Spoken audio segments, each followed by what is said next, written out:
Bueno, como consejo de leasing, siempre tienen que ser bastante organizados para anotar el problema, ya que tienen muchos datos y todos son clave. Ya, partiendo, ejercicio 1. Un grupo de capital privado adquiere máquinas industriales y se las arrienda a clientes que eventualmente no podrían adquirirlas al contado. En efecto, una maquinaria altamente específica diseñada para la industria química tiene un precio de 1.000 millones. Entonces, el precio de mercado del activo, que es maquinaria, 1.000 millones.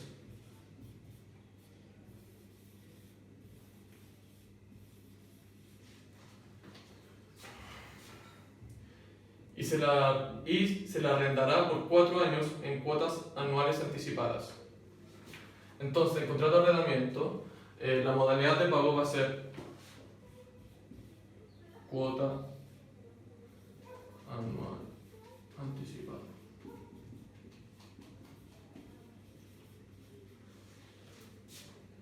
Y va a tener una duración de 4 años. Yo les recomiendo que vayan leyendo el ejercicio junto a mí para que no se pierdan.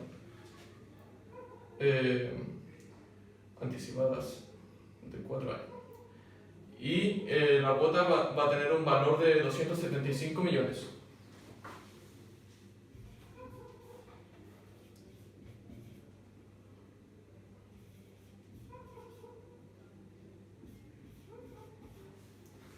Además, existe una opción de compra pagadera al término del 4.º año. La opción de compra va a ser pagada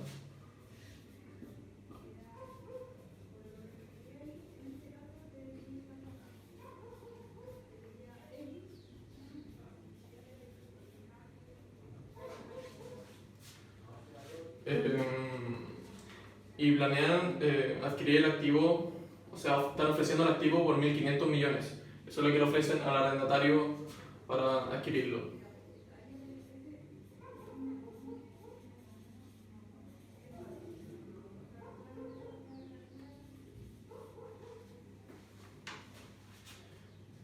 El activo tiene una vida útil económica restante de 10 años y no tiene valor residual.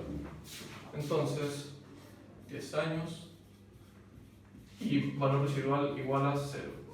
Un tip que considero que es necesario para que se aprendan a usar el leasing es este. No es parte de la garantía, pero es necesario. Por ejemplo, es distinto que la opción de compra sea pagada en el último mes de vigencia a que sea pagada al final del contrato, ya que este depende de si es una cuota vencida o anticipada. Pero este no depende de nada, da igual si es que es vencida o anticipada.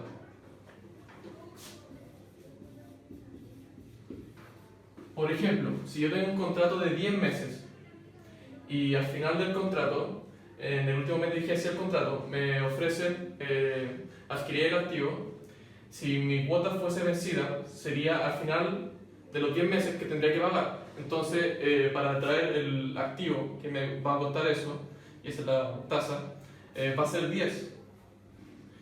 Pero si fuese una cuota anticipada y se paga en el último mes de vigencia, va a ser básicamente en el mes 9, al final del mes 9 y al principio del mes 10. Entonces esto va a ser 10 en el 9. Entonces, es por ello que quería darle este tip, ya que se podrían confundir con ese simple número y podrían tener mal el ejercicio por ello. Pero si fuese pagada al final del contrato, da igual si es vencida o anticipada, ya que se va a pagar básicamente como vencida. Onda, la anticipada va a ser vencida y la vencida sigue siendo vencida. Y eso. La pregunta es calcular la tasa de interés implícita en el contrato. Pero siempre antes de calcular la tasa implícita tienen que saber si es que se va a aceptar la opción de compra o no. Y para saber eso, tienen que hacer este balance. Valor del activo depreciado hasta el momento de la opción de compra versus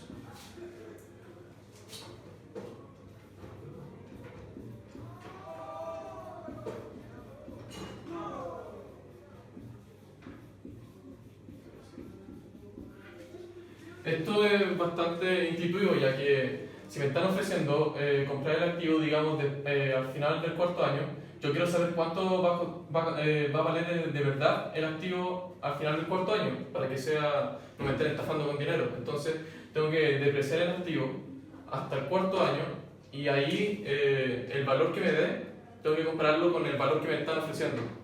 Entonces, nuestro activo valía en precio de mercado 1.000 millones, menos el valor residual y partido en la vida útil económica restante, que era de 10 años.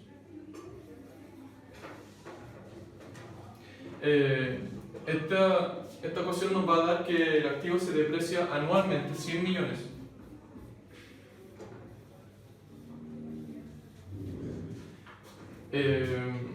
Y nos lo están ofreciendo a 1.500 millones al final del cuarto año.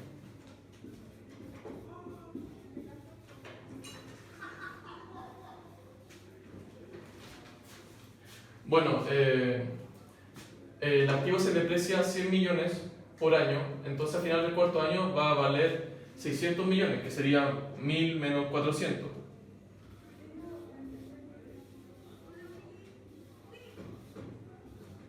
Y si comparamos esto con este valor, claramente nos estarían tratando de estafar, ya que el activo ni siquiera vale la mitad de lo que nos ofrecen. Entonces nos vamos a aceptar la opción de compra. Ahora, para calcular la tasa de interés implícita del contrato, tenemos que recordar la definición. Y esta es que el valor razonable se tiene que igualar a los desembolsos del contrato ajustado a su valor presente. Los desembolsos que puede haber en un contrato son las cuotas y la opción de compra. Pero en este, como ya vimos, nos vamos a aceptar la opción de compra, entonces solamente tenemos que igualar el valor razonable del activo al valor presente de las cuotas. Entonces, el valor era 1.000 millones. Este era el precio de mercado, pero el precio de mercado es el nivel 1 de valor razonable, entonces es básicamente el face value, es lo mismo. Valor razonable, face value, lo mismo. Y en este caso, precio de mercado también. Y esto lo debemos igualar al valor presente de las cuotas. Y hay que recordar que son anticipadas, ya que eso es fundamental.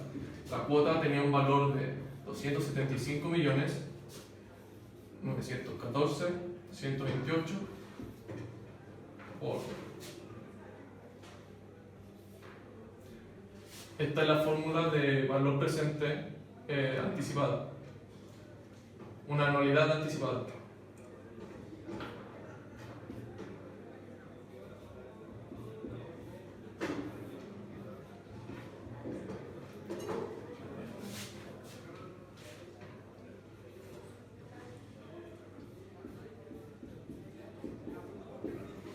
Ya, dos cosas a destacar. Recuerden que este valor va a ser menos 4, ya que se paga al término del cuarto año. Y este R representa la tasa implícita que queremos calcular. Y acá, hasta aquí, sería la cuota, el valor presente de una anualidad vencida. Pero como es anticipada, tenemos que agregarle este 1 más R. Multiplicarlo simplemente. Y por si acaso, si que hubieran aceptado la opción de compra, tendrían que poner acá al final una suma más valor presente de la opción de compra y calcular también con la R como incógnita. Pero eso es para análisis más avanzado. Bueno, ustedes acá tienen que tantear con la calculadora. Yo lo que hago, al menos yo, es pasar dividiendo este valor acá. Y esa división me da 3,6243. Y luego lo que hago es anotar todo esto en la calculadora, ir probando R distinto, como 5%, 6% y así, hasta que me dé, ya que eso es el tanteo. No hay otra forma de calcular. Entonces, eso me tiene que dar eso. Bien. Si nosotros reemplazamos en nuestra R un 5%, nos va a dar 3,7232. Ustedes tienen que recordar que si nosotros vamos aumentando la tasa, va a ir bajando el número de aquí. Entonces, como queremos que baje, ya que esté mayor, tenemos que ir aumentando la tasa. Si lo aumentamos a 6%, nos da 3,6730. Aún falta bajarla más, 7%. Y ahí nos va a dar 3,6243. Y ese es el valor que estamos buscando. Entonces la tasa implícita del contrato va a ser 7%. Aquí va a ser 7%, aquí va a ser 7% y aquí va a ser 7%. En la B nos pregunta cuánto sería el gasto por depreciación si el leasing fuera de capital. Se refiere a que el leasing sea financiero, son sinónimos. Antes de encontrar la depreciación, tienen que hacer este ejercicio, ver estos dos factores, ya que si no, no pueden. Primero, existe opción de compra, pero no la ejerceré, es igual a que no exista la opción de compra. Si ocurre eso, entonces se deprecia con el menor entre el plazo del contrato y la vida útil económica restante del activo. Eso es intuitivo, ya que uno deprecia por el tiempo que va a ocupar el activo, y si yo me están ofreciendo una opción de compra pero no la quiero aceptar, entonces aunque el activo dure 100 años más pero el contrato tiene 10 años, yo lo voy a depreciar durante 10 años, ya que no lo voy a seguir ocupando después del contrato. En cambio, si existe la opción de compra y la aceptaré, ahí sí debería depreciar por los 100 años, ya que yo voy a hacerme parte, voy a comprar el activo y lo voy a depreciar yo durante toda su vida útil económica restante que le queda. Entonces, como nosotros vimos anteriormente, nosotros no aceptábamos la opción de compra, entonces claramente estamos aquí estamos, en esta opción. Y como no la aceptamos, entonces se deprecia con el menor entre el plazo del contrato y la vida útil económica restante del activo. Si recordamos, el plazo del contrato era 4 años y la vida útil económica restante era 10 años.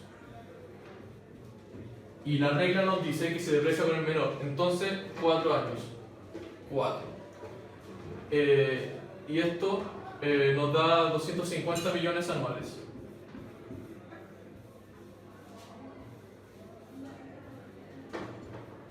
Eso es lo que se depreciaría nuestro activo anualmente. El ejercicio en la C, si bien nos pregunta simplemente los gastos totales, yo puse arrendatario para que lo tengan claro, ya que los ingresos por arriendo y los ingresos financieros están asociados al arrendador y los gastos están asociados al arrendatario. Entonces, siempre es necesario hacer la tabla si es que el arrendatario clasifica el leasing como financiero o si el arrendador clasifica el leasing como financiero. Y en este caso, como debemos comparar los gastos totales entre un leasing financiero versus un leasing operativo del arrendatario, tenemos que hacer la tabla por el leasing financiero. Aspecto a destacar de la tabla sería que siempre el saldo insoluto inicial va a ser el valor del contrato. En este caso fue el fair value, con la tasa, asociado a la tasa implícita. Pero en otro, no siempre va a ser así. No siempre va a ser el fair value. Eso podría ser ya un leasing más avanzado. Entonces, este siempre va a ser el valor del contrato de arrendamiento, el que nosotros vimos. Y los intereses van a estar calculados al 7%, ya que es la tasa asociada al contrato. Y sin nada más que destacar, quiero decir que el leasing financiero va a tener dos tipos de gastos. Uno son los gastos financieros y también va a tener los gastos por depreciación.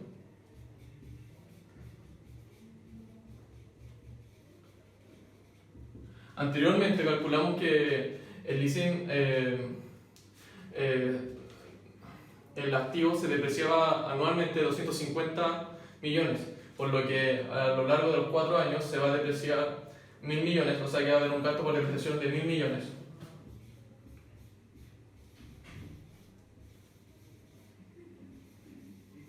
Y los gastos financieros que va a tener el arrendatario van a ser los intereses, ya que siempre los gastos financieros o los ingresos financieros están asociados a los intereses. Aquí también tengo que ver el total, entonces tengo que sumar todo esto y esa suma, anotarla acá. La suma va a ser de 103.656.512. Bueno, y luego sumar estas dos, ya que estos serían los dos tipos de gastos. Y la suma me va a dar 1.103.656.512. Esos son los gastos totales para un leasing financiero para el arrendatario. Y si es que es un leasing operativo, simplemente va a tener gastos por arriendo. Y los gastos por arriendo siempre va a ser el efectivo que él va pagando al arrendador. Y el efectivo siempre está asociado a las cuotas. Entonces, si nosotros sumamos estos cuatro valores, nos va a dar exactamente este mismo valor. Exactamente el mismo. Entonces, por conclusión, tendríamos que los gastos serían iguales. Los gastos totales serían iguales, independiente del leasing. Bueno, en la alternativa D nos están pidiendo los asientos contables para el arrendatario si que se cancela el contrato y se devuelve el activo en perfectas condiciones. El contrato se cancela luego de pagar la segunda cuota y eso es claramente al inicio del segundo año, ya que la cuota es anticipada. Y también se asume que el arrendatario clasificó el contrato como financiero.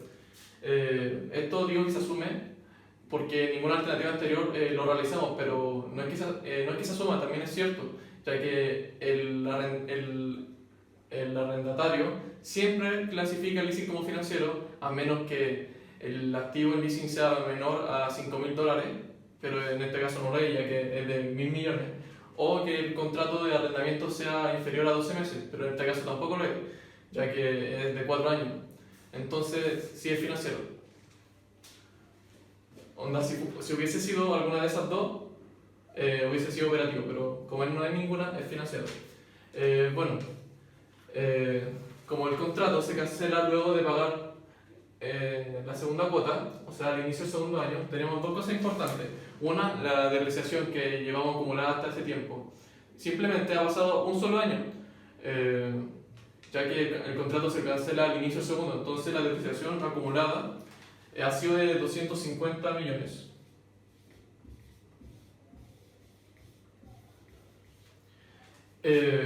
Y la noto acá a la izquierda en vez de a la derecha, ya que se está eliminando la cuenta, ya que se está entregando el activo. No estamos despojando el activo. También, nosotros como estamos entregando el activo, al final de la segunda cuota, aún nos queda por pagar todo esto, que son 498 millones, y esto era nuestro pasivo. Pero como ya estamos entregando el leasing, el pasivo va a disminuir en eso, ya que ya no tenemos esta deuda, no estamos despojando del pasivo. Entonces el pasivo disminuye al debe por 498, 857, 755. Y nosotros estamos trabajando con una maquinaria, y eso es PPE, o activo por derecho a uso, que esto es más específico, activo por derecho a uso. Y ese activo tenía un valor de 1.000 millones, entonces hay que anotarlo acá. ¿Y por qué a la derecha? Ya que no estamos despojando del activo.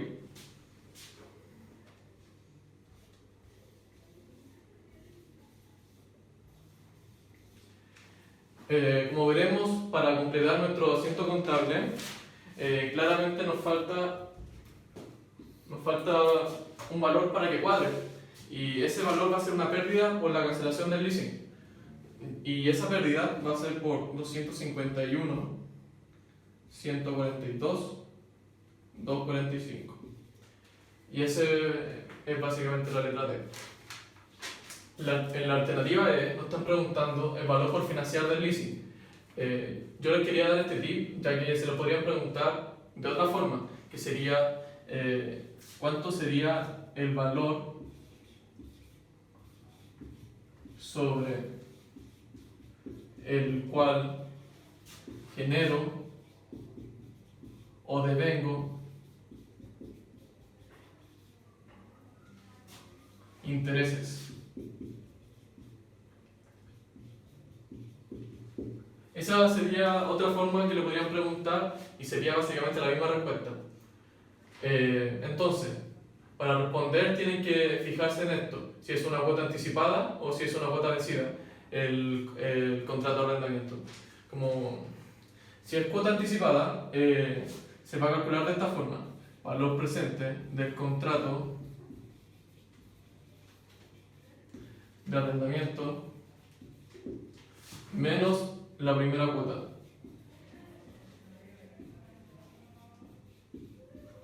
Y si fuese cuota vencida, se calcularía simplemente con el valor presente del contrato.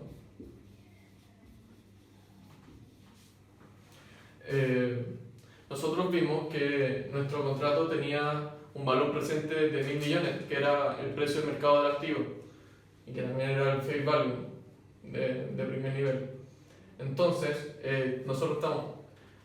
nosotros estamos también aquí, estamos acá, en cuota anticipada, porque nuestro contrato era de cuota anticipada. Entonces, simplemente tenemos que hacer esta recta. Sería 1.000 millones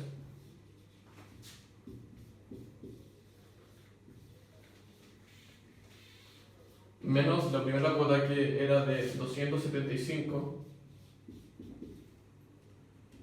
914, 128, y esta resta nos daría un total de 724 millones 085 872, y esta sería la respuesta. En la última alternativa nos preguntan cuál es el valor del contrato de arrendamiento si el valor presente de las cuotas fuese mayor al valor razonable. Bueno, considero que la mejor forma de responder esto es con la siguiente relación. El valor presente de las cuotas asociado a la tasa incremental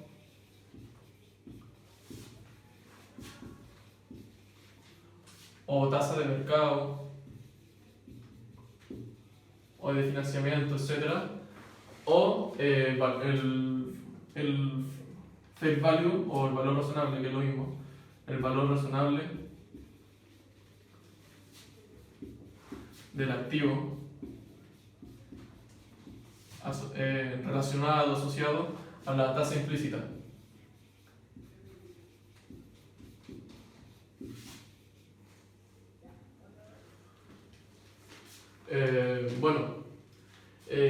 Aquí tenemos que comparar estos dos puntos. ¿Cuál es el menor valor del contrato de arrendamiento entre los dos? Por ejemplo, si me da que el valor presente de las cuotas fuese 1 millón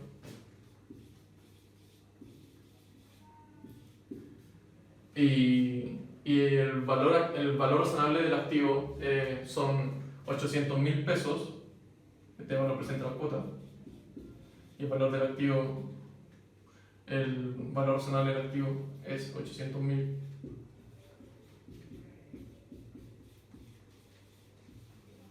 Tenemos que usar el menor, y el menor en este caso sería el valor razonable del activo. Entonces, haríamos el mismo ejercicio que hicimos al principio de toda la ayuntía, que sería poner 800.000 igual al valor presente de las cuotas, anticipada o vencida, dependiendo como sean, más la opción de compra si es que la acepto o si es que no.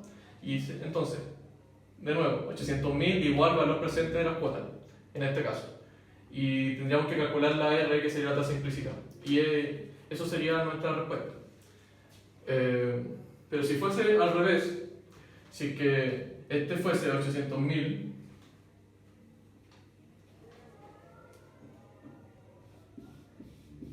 y este fuese 1 millón,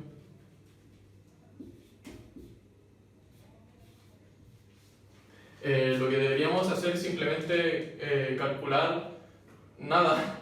Deberíamos ocupar la tasa incremental de mercado, que sería ocupar el valor presente de las cuotas con la tasa incremental de mercado.